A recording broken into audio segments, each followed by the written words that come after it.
a preocupação de trabalho, a preocupação se o dinheiro vai dar, a preocupação da realidade, né?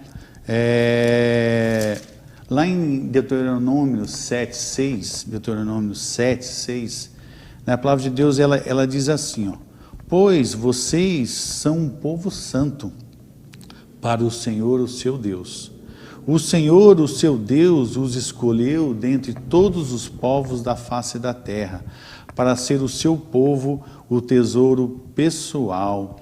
Então aqui o Senhor, quando Ele liberta o povo do Egito através da vida de Moisés, né? Então o Senhor está falando aqui para aquele povo, que aquele povo era um povo separado, um povo santo, né? E a gente ali, se você ler Deuteronômio 7, você vai ver que o Senhor, quando Ele liberta o povo do Egito, né? E ele dá uma ordem para aquele povo, né? Ele dá uma ordem falando para aquele povo: quando vocês entrarem na terra prometida, em Canaã, vocês expulsem, né? O Senhor ia expulsar algumas nações e o povo teria que expulsar as pessoas que ali estavam, porque era um povo idólatra. Então o Senhor falou: expulse esse povo, porque senão esse povo, através da idolatria deles, eles vão influenciar vocês. Olha só, o Senhor dando uma ordem para aquele povo. Então, amados, né, é claro que aqui nós não estamos falando que nós não podemos ter amizade com pessoas que não têm, né, a nossa fé. Aqui nós não estamos falando de você viver separado. Aqui nós estamos falando o que o Senhor está nos alertando. Nos alertando que a cultura tem o poder de nos influenciar. Sim. Né? O apóstolo Paulo fala, né? Não vos amoldeis nos padrões, né, desse mundo, né? Amoldar é entrar no modelo, né? No padrão de uma cultura, né? Então é algo que realmente tem um grande poder de influência, né, sobre a nossa vida, né? Isso. Então, todo o sofrimento que a gente tem vivido no âmbito familiar, né, vem porque nós estamos talvez longe da cultura de Deus. Então aqui o Senhor, nesse Deuteronômio 7:6, ele fala: vocês são um povo santo. Santo é um povo separado, né? O que o Senhor está falando? Vocês são separados. Vocês vão ter uma maneira de viver, né? Uma maneira de se comportar, né? Diante das leis que o Senhor iria colocar. Então, e nos nossos dias isso não mudou. Nós temos essa responsabilidade de introduzir a cultura de Deus em nossas famílias. Nós temos essa responsabilidade, porque nós podemos estar distantes da presença de Deus, distantes dos princípios de Deus. Nós podemos estar vivendo muitas coisas que nós realizamos, muitos comportamentos nossos foram de influências pagãs, mas talvez nós não temos esse conhecimento, né? Talvez nós estamos tão afastados do Senhor, né? Às vezes as famílias estão tão afastadas do Senhor que elas estão pagando um alto preço. Ainda que você tema Deus, né? Ainda que você vá numa igreja, ainda assim, talvez você não saiba, mas você pode estar sendo aí talvez influenciado por uma cultura que é biblicamente condenada por Deus, né? Então, através do conhecimento da palavra de Deus, o Senhor vai trazendo luz, né, para nós. Então, por isso é importante o conhecimento da palavra, para que cada vez mais a gente possa viver aquilo que realmente Deus tem, né, para nós e para nossa família. Que com certeza Deus tem planos de bênçãos, né, para nós, para alcançar os nossos filhos, né? Então, para educação aí da nossos filhos, para evangelização dos nossos filhos, né? É isso que nós aprendemos através da palavra, né? E várias passagens, né, da palavra do Senhor nos ensina a fazer isso. E nesses programas, né, que nós estaremos trazendo aqui nas quartas-feiras, nós vamos tá trazendo muita luz nesse sentido, né, de esclarecimento, porque Deus ele tem um modelo, ele tem uma direção, né, para nós. Nós só precisamos conhecer isso que o Senhor tem. E se você ler ali em Deuteronômio 7, o Senhor ele dá ali várias ordens, né? E lá, a gente estava lendo hoje em Juízes, a gente vai ver que o Senhor ele vai de cada tribo e dizendo que cada tribo não fez o que ele mandou, né? E a gente sabe que o tempo de Juízes foi um tempo difícil, né? Tempo muito difícil. Onde eles já não sabiam a quem eles serviam, né?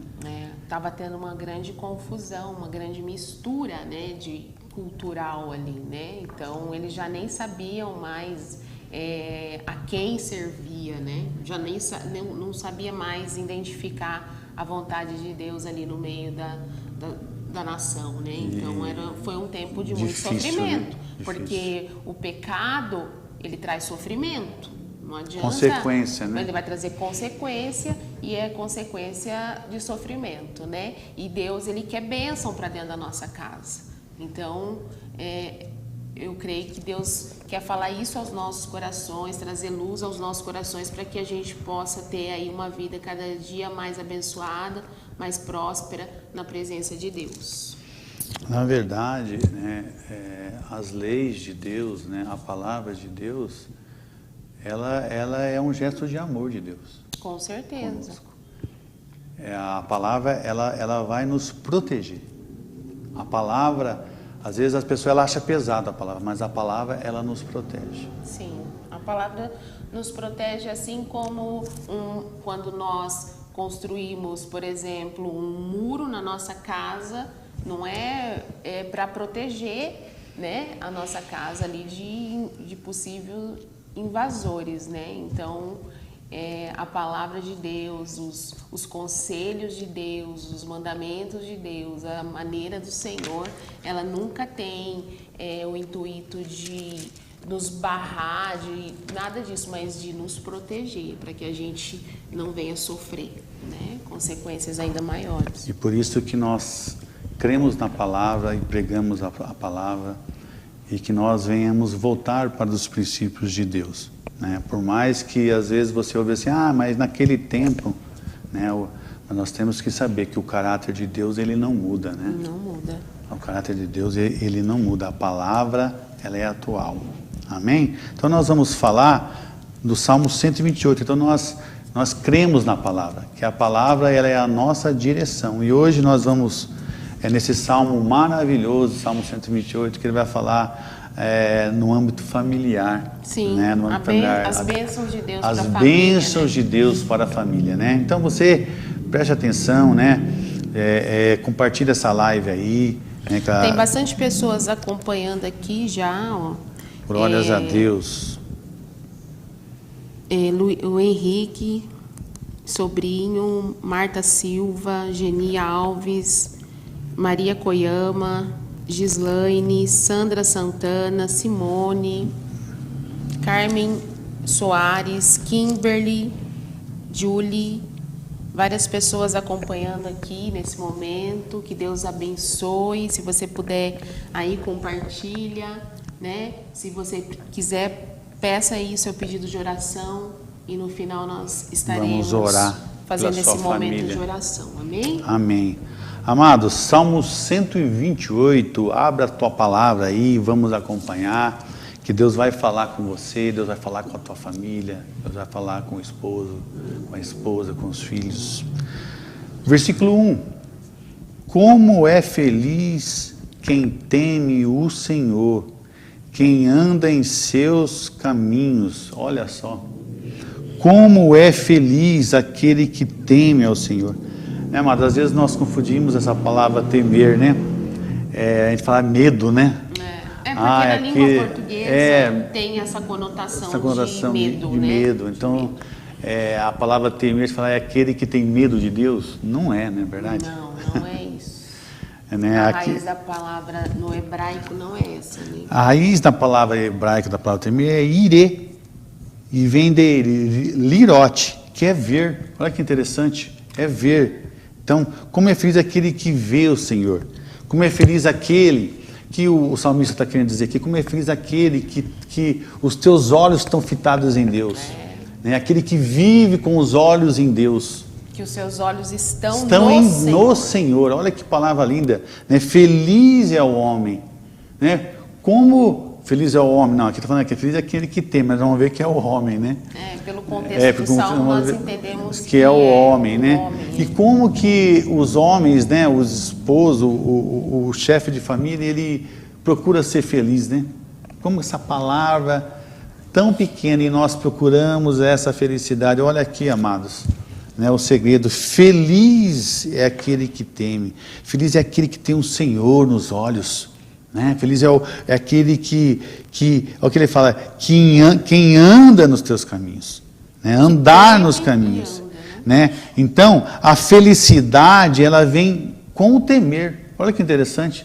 A felicidade, ela vem com o temer. Né? O que é temer? É a gente reconhecer a grandeza de Deus, né? A sua majestade, a sua soberania, a sua eternidade, o seu poder. Como que nós temos que entender isso e reconhecer, né, que Deus é soberano, que Ele é grandioso. Quantos feitos o Senhor já fez, né? Quantos feitos na minha vida, na vida daqueles homens de Deus, na minha vida, na vida da Cláudia, na vida de você aí que está assistindo, né? Quão grandioso é o Senhor. Quão grandioso. Então, reconhecer. Quando você teme ao Senhor, você reconhece que Ele é Deus, que Ele é o soberano, que Ele é o todo-poderoso. E ao mesmo tempo que você reconhece que Ele é o grandioso, você reconhece a tua pequenez. Ao mesmo tempo que Ele mostra a grandeza dEle, você vai reconhecer que você é pequeno. Você vai reconhecer que você é pecador, que você depende dEle. A dependência, né? A dependência. Como nós dependemos do Senhor. Nós dependemos no levantar, nós dependemos no deitar, né? A palavra de Deus fala que Ele trabalha até hoje. O Senhor, Ele não para, né? Então, ao mesmo tempo que nós reconhecemos a grandeza, né? A palavra ela nos posiciona, né? Nos posiciona como nós somos pecadores. E nós precisamos, né, de Deus. Então, esse temor é um respeito pela palavra, é um respeito pelaquilo que Deus fala, é um respeito pelas orientações do Senhor, pela maneira que Ele conduz a nós, né? Então, às vezes nós, que nem o Ricardo falou, procuramos tanto ser felizes, mas às vezes com as nossas maneiras, né? Da nossa forma, da nossa maneira, mas Deus fala, você vai encontrar realmente a verdadeira felicidade se você temer a mim, temer o Criador, temer aquele que nos fez, né? E andar, né? Nos claro, caminhos, nos né? caminhos, não só temer, mas executar aquilo que o Senhor Ele nos ensina através da sua palavra. O interessante é que quando eu estava lendo esse salmo, né, me veio em mente o povo no deserto. Sim. Na passagem lá de Êxodo, né? De Êxodo 13, 20 e 22.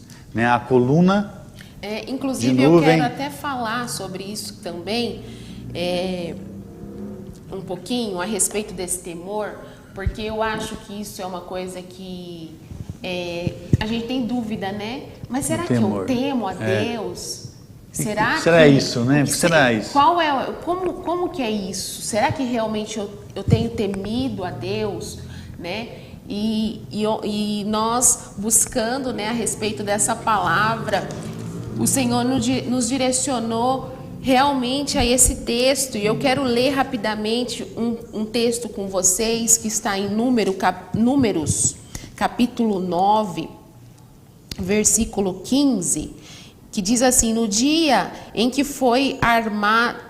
aliás, eu vou começar a ler aqui no versículo 17 para ser mais breve aqui, mais rápido. Cada vez que a nuvem se elevava da tenda, o povo de Israel levantava acampamento e a seguia. No lugar onde a nuvem parava, eles acampavam.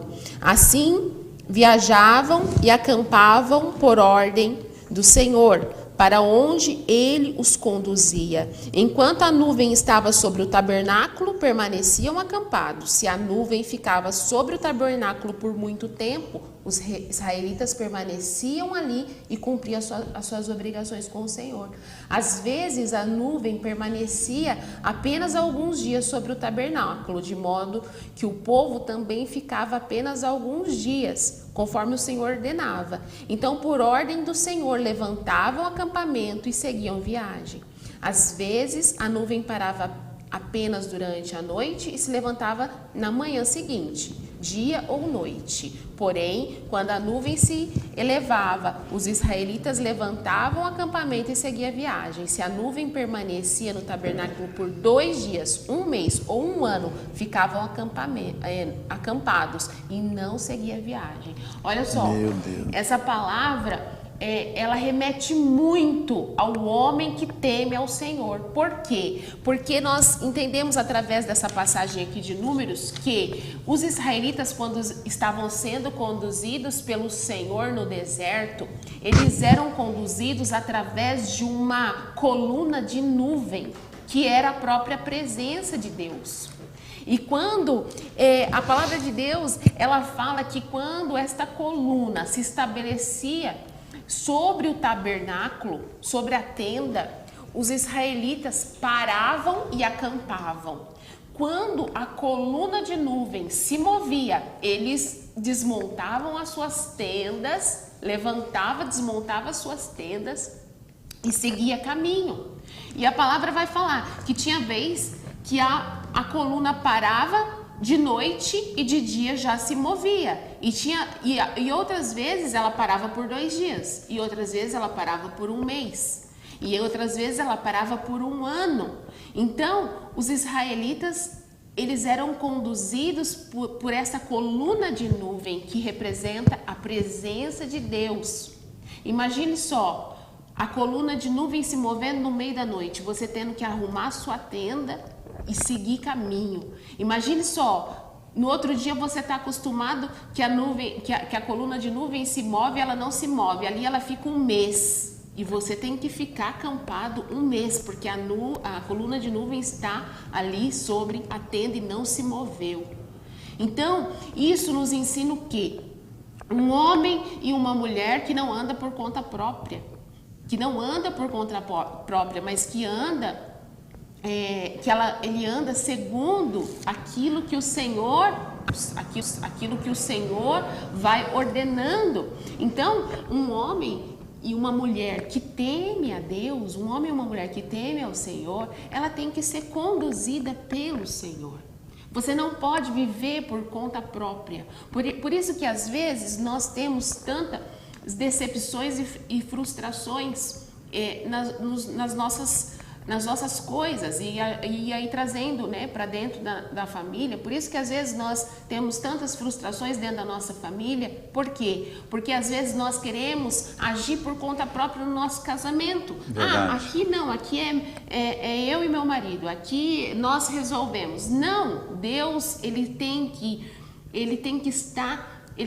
se interessa por toda a nossa vida. Deus, ele tem direção para nós, para os nossos filhos, para a educação dos nossos filhos. Todos os assuntos, né? Para a maneira de criar os nossos filhos, o seu casamento, as suas finanças, tudo Deus, ele tem uma direção para a sua vida, para o seu propósito, para o seu chamado. Tudo Deus tem uma direção. Só que às vezes nós não consideramos a presença de Deus. Ainda que sejamos de Deus, ainda que estejamos talvez dentro de uma igreja, ainda assim nós muitas vezes não consideramos a presença de Deus.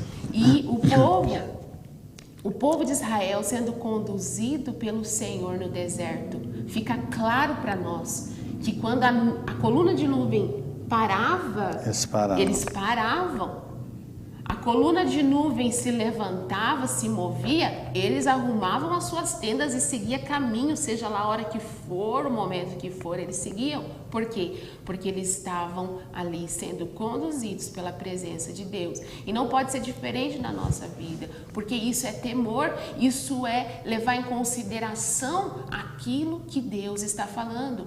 Às vezes parece estranho até certas direções. Nem sempre vai ser agradável a direção que Deus dá para você. Muitas vezes ela vai entrar em conflito com a sociedade, muitas vezes ela vai entrar em conflito com a família, mas você tem que ter certeza, não, é Deus que está me direcionando para fazer isso, né? É Deus que está me direcionando nesse assunto, através de oração, através de consultar o Senhor. Nós vamos tendo esse discernimento e o Senhor falou e o Senhor direcionou. É isso que nós devemos fazer e não devemos temer, né? Nós devemos temer somente o nosso Deus. Amém? Amém. Então, amados, nós temos que ser dependentes desse Deus. A coluna se movia, a coluna de nuvem se movia, o povo se movia. Então, muitas vezes é difícil você fazer aquilo que Deus está te pedindo. Às vezes é difícil. Nem sempre é o mais fácil. Nem mesmo é o mais fácil. A gente que aconselha casais, família, a gente vê quanto que é difícil. As pessoas, na hora que é para ela decidir, tomar uma decisão importante, ela não olha para a palavra. Então, você olhar para a palavra é você olhar para a coluna de nuvem. A palavra de Deus fala que a coluna de nuvem era para guiá-los e a coluna de fogo era para iluminá-los. Então, nós precisamos ser guiados. Nós precisamos ser iluminados pelo Espírito Santo. Sim. Para que nós possamos tomar decisões, decisões que vão nos levar para as bênçãos do Senhor. Porque o que o Senhor tem para nós sempre é o melhor. Às vezes o caminho é mais longo, né? O caminho é mais longo. E se você ler lá, quando eles saem, saem do Egito, a palavra de Deus fala que o Senhor escolhe o caminho mais longo. Às vezes nós não vamos entender as direções que Deus está dando para nós. Nem sempre vai ser a mais fácil e a mais confortável, mas você tem que crer. Deus tem o melhor. O melhor. E a palavra fala que Deus escolheu o caminho mais longo, livrando eles dos filisteus e em direção ao Mar Vermelho, aonde o Senhor ia fazer maravilhas. Talvez esse caminho longo que o Senhor ele está te levando é para que Ele mostre para você as maravilhas que Ele vai fazer. Para que o nome de Deus seja glorificado. Amém? Prosseguindo então, no versículo 2, ele fala assim: você comerá do fruto do seu trabalho e será feliz e próspero. Meu Deus, que palavra, que versículo. Será feliz e próspero no trabalho. O Senhor aqui está falando de provisão. Provisão. Que Ele dará a provisão. A palavra de Deus fala que quando o homem pecou, o Senhor falou: e do suor do teu rosto comerás. Isso quer dizer a provisão também. Então, nós, através do trabalho, esse salmo, ele fala que nós vamos ter a provisão. A provisão. E a gente vê, quantas famílias, quantas pessoas que ela vive, numa dificuldade financeira extrema. Chega até a passar necessidades básicas. E aqui a palavra do Senhor, Ele fala que esse homem será feliz e próspero. Então, no trabalho que você está, você vai ter alegria. E você fala vai ter também alegria. de desfrutar, né? É um desfrute, né? Você tem a plenitude, né? A plenitude, porque prosperidade não é só dinheiro. Não. Prosperidade é ser feliz, é você tem a plenitude. É crescimento Tudo está bom. em todas as áreas. Todas as áreas. Então, olha só, né? A promessa de Deus. E muitas vezes, né? Muitas vezes a gente vê, né, as pessoas sem provisão e tristes. Você vê o contrário. O contrário disso que o Salmo tá falando. Né? Então, isso mostra que algo está errado. Né? Quando nós fazemos do nosso jeito, nós vamos viver essa escravidão. Porque tristeza, trabalho árduo, se remete à escravidão. Sim. Não é verdade? Então, isso remete à escravidão. Então, nós estamos fazendo do nosso jeito. Nós cremos que Deus tem uma vida leve e Abençoada. para nós. Aqui na terra também. Então, a tristeza, né, esse trabalho árduo, essa tristeza e sem a provisão, vai nos remeter sempre a uma escravidão. E a gente vê, né, lá quando Deus manda Moisés falar com o faraó, né, e Moisés fala para Faraó: o Senhor manda te dizer, deixe o meu povo ir ao deserto, para que ele possa adorar, prestar culto e oferecer sacrifício. A gente vê ali o que Faraó faz. Aumenta o trabalho. O que Faraó faz? Aumenta o trabalho deles, porque eles estão tendo tempo. Aumenta o trabalho, dificulta o trabalho, cobre a mesma produção. Olha, cobre a mesma produção. Então, talvez nós estamos muito focados no trabalho, né? Quando nós somos escravos do trabalho, não que nós não temos que trabalhar, mas você vê que o sistema, ele te leva a não adorar e não sacrificar. Não ter tempo para isso. Não ter tempo para isso. Então hoje nós temos tempo para tudo, mas tempo para adorar, para buscar, para fazer um devocional, a gente não tem. Então, qual será a consequência de tudo isso? A escravidão. Uma vida pesada, né?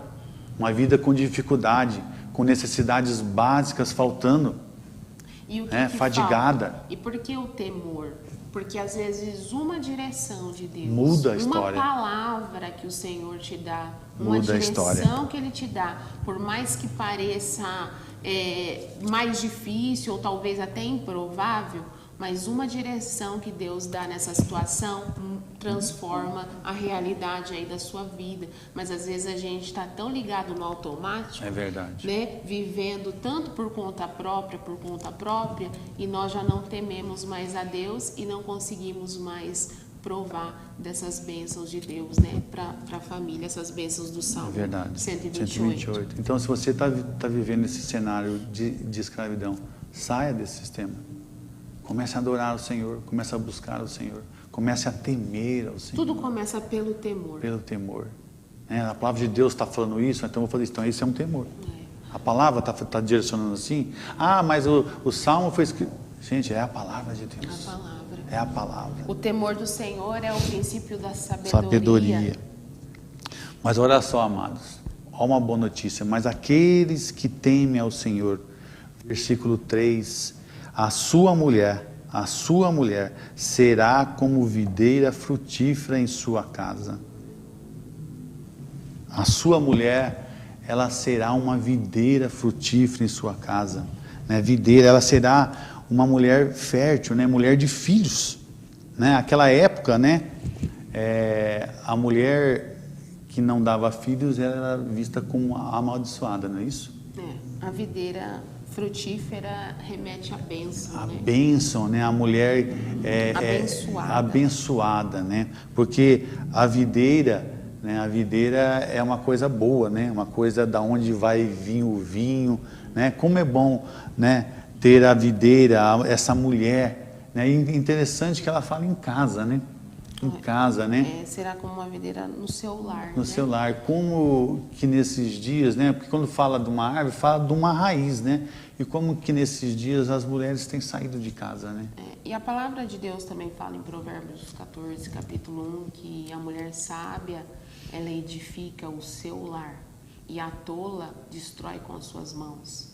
Então, nós entendemos que o nosso olhar, né, o olhar da mulher, ele precisa estar voltado também, aí, principalmente para dentro do seu lar, né, para os seus filhos, né, voltado para isso, para que nós possamos viver as bênçãos de Deus, né? Nós precisamos entender esse princípio do Senhor aí, né, para as mulheres. Então, a mulher sábia, ela tem esse conceito, esse princípio dentro do seu coração de edificação da sua família, do seu lar, da sua casa, né, do seu casamento. Amém? E fala assim: e seus filhos serão como broto de oliveira ao redor da sua mesa, filhos como broto de oliveira, né? São filhos, são as bênçãos, né? São filhos abençoados, né? Ao redor da mesa, né? Filhos enraizados, né? Em comunhão. Em comunhão, né? Filhos com a mesma raiz, né? Os filhos que não se desviam, né, da fé do pai, porque ali falam, né, o pai, a esposa, olha que interessante, e os filhos ao redor da mesa, é a comunhão, né? Então você terá um lar de comunhão, um lar em comunhão, um lar onde a felicidade ela será plena, né? Serão filhos que não vão desviar dos caminhos do Senhor. Então, o homem que teme ao Senhor não precisa se preocupar, os filhos não desviarão da fé, são filhos que têm uma raiz, eles estão enxertados, eles estão enraizados, porque as oliveiras em volta da mesa, olha que interessante, são raízes, né, enraizados. Como que isso é forte, essa palavra? A oliveira é a árvore mais preciosa, né, que daquela época, né, ali naquela região. Naquela região, até hoje, região, né? Até hoje é precioso, né? É de onde vem o azeite, de onde né? vem o azeite. Então, remete às bênçãos do Senhor. Bênção do Senhor. Né? Então, os brotos de oliveira é bênção de Deus, é algo precioso, né? Que nós temos que zelar e cuidar, né? A palavra também fala, né, sobre a herança, né? Interessante, né, que os brotos de oliveira, ele se remete a isso que você falou, aos cuidados, porque o broto, eles são frágeis. Frágeis. Eles são, diz que até o quarto ano eles são bem frágeis. Qualquer coisa mata eles. As mudas, né? De oliveira. De oliveira. Então, assim, isso remete ao cuidado de nós, pais, né? O que vocês estão fazendo com os teus filhos? Como vocês estão educando os teus filhos? O que vocês estão ensinando para os teus filhos? O que nós temos permitido, né? Aos nossos filhos, né? Ainda que estão dentro das nossas casas, a gente precisa estar atento, né? A tantas coisas. Então, brotos de oliveira precisa de cuidados para se tornar aí uma árvore forte, né? Robusta, né? Com o tempo se tornarão, com a graça de Deus, mas Deus também confiou esses brotos a nós, né? Aí no versículo 4, ele de novo ele fala: assim será abençoado o homem que teme ao Senhor. Ele repete, assim, olha só, assim, né? Trabalho, provisão, mulher, família, os filhos. Olha só. Essa é a bênção de Deus. É a bênção de Deus. Então, às vezes nós vivemos preocupados com estratégia, né? O que eu faço, o que eu não faço. Olha só, o homem que teme e anda nos teus caminhos. Mas uma coisa é certa, você pode ter sucesso em qualquer lugar. Se a sua família está destruída, não está bem nada. Não está bem. Você pode estar tendo promoção no trabalho, você pode estar, ser uma pessoa irreconhecida, mas a gente sabe que se a nossa casa não vai bem, né, nós não estamos bem, realmente bem. Finalizando, que o Senhor os abençoe desde Sião, para que você veja a prosperidade de Jerusalém todos os dias de sua vida, e veja os filhos dos seus filhos. Olha só a promessa, né? Os filhos dos seus filhos, a promessa de longevidade, né? Nós vamos viver, né? O homem que teme, ele vai ver os netos, vai ver os bisnetos, glória né? A Deus. Que bênção de Deus, bênção. Amados, né? O que nós vemos aqui, às vezes, as pessoas estão correndo atrás das bênçãos. Às vezes as pessoas estão correndo atrás das bênçãos. Essa palavra aqui diz que as bênçãos correm atrás do homem que teme ao Senhor. Esses frutos serão colhidos. São frutos que ele vai colher do temor e do andar nos caminhos. Às vezes você quer o fruto, você quer tudo isso aqui, você quer a mulher, né, que traz alegria, porque videira é alegria, você quer os filhos ali em comunhão, ao redor da mesa, você quer a riqueza, você quer a provisão, mas você não quer plantar a árvore, você quer o fruto, mas não quer plantar a árvore. A árvore é o temor, é o temor, base, né? É a base. Então, você que teme ao Senhor, você que anda nos teus caminhos, isso será uma consequência e será fruto. Mas o Senhor, nesta tarde, né, Ele te chama para que você coloque a sua família na bênção, através do arrependimento, através da reflexão. Amém. Em nome de Jesus. Amém. Nós temos aqui